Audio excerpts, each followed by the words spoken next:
កាលពីឆ្នាំ2014មកនៅមានគ្រួសារគឺអត់ទាន់មានមុខរបរអីទេគឺយើងគ្រាន់តែធ្វើស្រែចម្ការ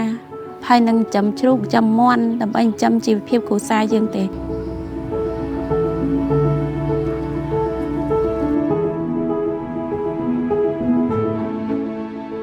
ប៉ុន្តែដោយសារយើងអត់មានបទពិសោធន៍ក្នុងការចិញ្ចឹមមើលថែគឺយើងអត់បានរៀនទេអញ្ចឹងហើយធ្វើឲ្យមុខរបរហ្នឹងគឺបរាជ័យ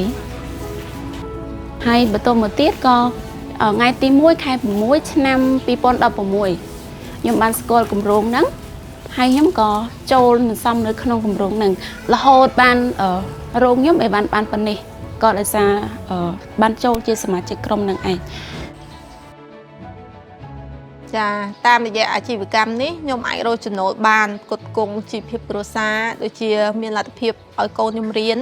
មិនថារៀននៅសាលារដ្ឋឬរៀននៅរៀនគួរហើយក៏ខ្ញុំអាចមានលទ្ធភាពបញ្ជូនកូនស្រីម្នាក់ទៅរៀននៅសាកលវិទ្យាល័យនៅឯភ្នំពេញដែរតាមរយៈមុខរបរដែលខ្ញុំខ្ចីប្រាក់ពីគម្រោងសំប្រាក់នឹងមកហើយយើងបរិយាខ្លួនយើងមានលទ្ធភាពក្នុងការផ្គត់ផ្គង់ជីវភាពគ្រួសារហូបចុកបានគ្រប់គ្រាន់ត្រឹមត្រូវហើយយើងក៏មានប្រាក់សន្សំសម្រាប់នៅពេលដែលយើងត្រូវការចាំបាច់ដែរ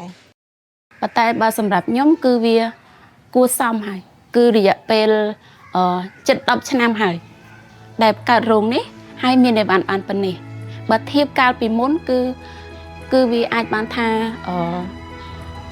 80%ហើយទស្សនៈរបស់ខ្ញុំក្តីសម័យរបស់ខ្ញុំគិតថា5ឆ្នាំខាងមុខទៀតរោងតូចកំសត់មួយនេះលែងមានទៀតហើយគឺមានរបៀបថាជាឃ្លាំងដែលធំមួយដែលផ្ទុកអីវ៉ាន់ខ្ញុំគ្រប់មុខទាំងអស់សម្រាប់ឲ្យពុកម៉ែបងប្អូននៅក្នុងភូមិនេះគឺ